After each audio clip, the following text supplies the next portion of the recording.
Hi friends, welcome to my channel. இப்போ வாங்க நான் ஒரு நாளில் எவ்வளோ ப்ளவுஸ் தைச்சேன்னு பார்க்கலாம். இதில் 4 ப்ளவுஸ் வந்து ஒரே கஸ்டமரோடது, இந்த ஒரு ப்ளவுஸ் வந்து அவங்க பொண்ணோடது. 5 பேருமே ஒரே ஒரே ஃபேமிலியோடது தான். இது அவங்க பொண்ணோடது, இது 4மே அவங்க அம்மாவோடது. இப்போ ஃபர்ஸ்ட் ப்ளவுஸ் பார்க்க நம்ம எப்போவுமே ஒரு நாளில் ஒரு 4 ப்ளவுஸ் 5 ப்ளவுஸ் தைக்கணும் அப்படின்னு நீங்கள் முடிவு பண்ணிட்டீங்கன்னா முன்னாடி நாளே அதை வந்து கட்டிங் போட்டு எடுத்து வச்சிடணும். கண்டிப்பாக கட்டிங் போடுறது மட்டும் இல்லாமல் அதோட நூல்கண்டு முடிஞ்ச அளவுக்கு பாபின்ல சுற்றி வைக்கிறது இன்னும் பெட்டர். அப்பனா நீங்க எந்த தடங்களும் இல்லாம ஒரு பிளவுஸை தைச்சு முடிக்க முடியும். அதே மாதிரி வீட்டில் உள்ள வேலையெல்லாம் பர்ஃபெக்டா செஞ்சு முடிச்சுட்டு உட்காரும் போதும் மனசுல உங்களுக்கு திருப்தியா இருக்கும். நம்ம வந்து எல்லா வேலையும் முடிச்சுட்டோம், நம்ம இதை வந்து முழுசா இந்த வேலையில இறங்க போறோம்ட்டு. இல்ல அதை பாதியில விட்டுருந்தாலும் உங்களுக்கு மைண்ட் இதுல இருக்காது, திருப்பி அதை போய் பார்க்கணும்னு தோணும். அந்த மாதிரி டிஸ்டர்பன்ஸ் இல்லாம பாத்துக்கோங்க தைக்க உட்காரும் போது. அதே மாதிரி நம்மளா உருவாக்குறதுனாலும் அதுவே சில டிஸ்டர்பன்ஸ் நடக்கும்.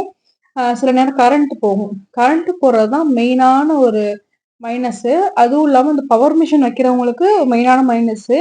பெடல் பண்றவங்களுக்கு பிரச்சனை இல்லை, வெளிச்சம் பிரச்சனை இருந்தா மட்டும்தான் உண்டு. இல்லைன்னா அவங்க எப்பயும் போல அவங்களுக்கு ஒர்க் போயிட்டே இருக்கும். ஒன்னும் பவர் மிஷின்ல உட்காந்து தச்சு பழகிட்டா பக்கத்துல பெடல் மிஷின் இருந்தாலுமே அதுல தைக்கிறதுக்கு நமக்கு தோணவே தோணாது. அது வந்து நம்ம தான் நம்மளை மாத்திக்கணும்.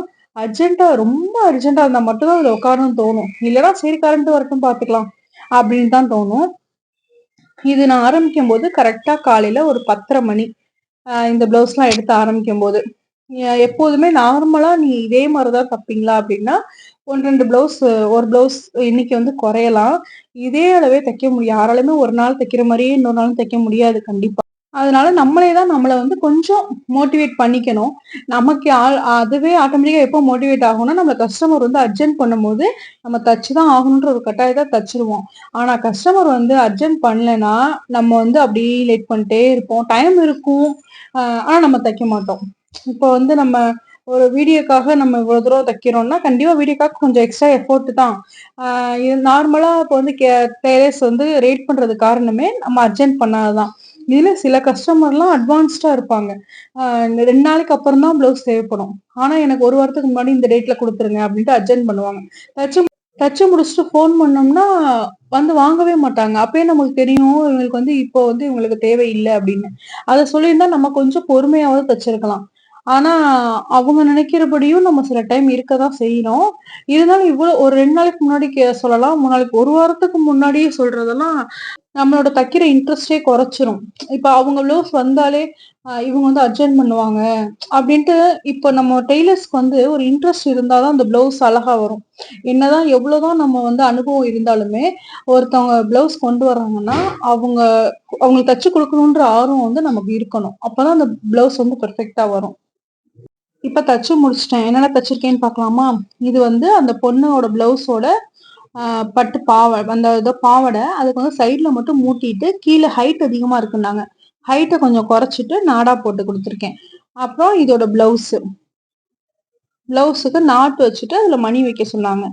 அப்புறம் இதுல வந்து பிளவுஸ்ல வந்து அந்த கீழே ஒரு சின்ன கரை இருக்கும்ல, அதை வச்சு பெல்ட் செய்ய சொன்னாங்க. அதுக்கு பெல்ட் ரெடி பண்ணி கொடுத்துட்டோம். இதுக்கு இப்ப பிளவுஸ்க்குலாம் என்ன ரேட்டுன்னு உங்களுக்கு தேவைன்னா சொல்லுங்க, நான் வந்து வீடியோ பண்றேன். இது வந்து அந்த அவங்களோட அந்த பொண்ணோட அம்மாவோட ஒரு saree, அதோட பிளவுஸ் வந்து இது. அவங்களுக்கே எக்ஸ்ட்ரா 4 பிளவுஸ் மொத்தம் அவங்களுக்கே. இது ஒரு பிளவுஸ், எக்ஸ்ட்ரா 4 பிளவுஸ். ஒரு பிளவுஸ் வந்து நார்மலா லேஸ் மட்டும் வைக்க சொல்லியிருந்தாங்க. மற்றபடி மீதி 2மே நார்மல் பிளவுஸ் தான். நான் எப்பவுமே ஓவர்லாக் போட்டு கொடுத்துருவேன். அர்ஜென்ட் டைம்ல மட்டும்தான் ஓவர்லாக் போட மாட்டேன். ஏன்னா வந்து ஓவர்லாக் மிஷின் வந்து நான் தச்சிட்டு இருக்க இடத்துல இருந்து கொஞ்சம் தள்ளி இருக்கும். அது போயிட்டு போயிட்டு வரலாம், அந்த டைமிங் மிஸ் ஆகுதுன்ட்டு நான் போட மாட்டேன். இப்போ வந்து அதுல வந்து நூல் கோர்க்காம இருக்கு. நான் அடுத்தடுத்த வீடியோல நான் ஓவர்லாக்கும் போட்டுருவேன், அதுவும் பாருங்க. நான் ஓவர்லாக்ல நூல் எப்படி கோக்குறதுன்னு அதுக்கும் ஒரு வீடியோ போடுறேன். இது எல்லாமே ஓவராலா தச்சு முடிக்கிறதுக்கு வந்து ஒரு ஈவினிங் 6ல இருந்து ஒரு 7க்குள்ள ஆச்சு. அக்யூரேட்டா தெரியல. இடையில வந்து பசங்க ஸ்கூல்ல இருந்து வந்தாங்க, அந்த டைம் கொஞ்சம் மிஸ் ஆச்சு. அப்புறம் சாப்பிட்டது அந்த டைம்லாம் போக தச்சிருக்கேன். ஆனா இது வந்து என்னைய பொறுத்த வரைக்கும் அதிகம். ஆனா இதோட அதிகமா தைக்கிறவங்களும் இருப்பாங்க. இந்த ஆரி ஒர்க் பிளவுஸ் வந்து என்னோட சிஸ்டரோடது. நான் ரொம்ப விருப்பப்பட்டு இது நான் தச்சேன். ஆரி ஒர்க் நான் போடல. போட்டு ஆரி ஒர்க் பண்ணி நான் வந்து இன்னொருத்தவங்க பண்ணி கொடுத்து நான் வந்து ஸ்டிச் மட்டும் பண்ணேன். அவளுக்கு ரொம்ப பிடிச்சிருந்துச்சு. உங்களுக்கு பிடிச்சிருக்கான்னு எனக்கு கமெண்ட்ஸ்ல சொல்லுங்க. எனக்கு வந்து ஆரி ஒர்க் பிளவுஸ் தைக்கிறது வந்து ரொம்ப இன்ட்ரெஸ்டா இருக்கும். ஏன்னா அதை தச்சு முடிச்சதுக்கப்புறம் மற்ற பிளவுஸ்ல இருக்க ஃபினிஷிங்கை விட ஆரி ஒர்க் பிளவுஸ்ல கொஞ்சம் அதிகமாகவே தெரியும். ஓகே ஃப்ரெண்ட்ஸ், தேங்க்யூ ஃபார் வாட்சிங். உங்களுக்கு இந்த வீடியோ பிடிச்சிருந்தா லைக் பண்ணுங்க, ஷேர் பண்ணுங்க, கமெண்ட் பண்ணுங்க, சப்ஸ்கிரைப் பண்ணுங்க.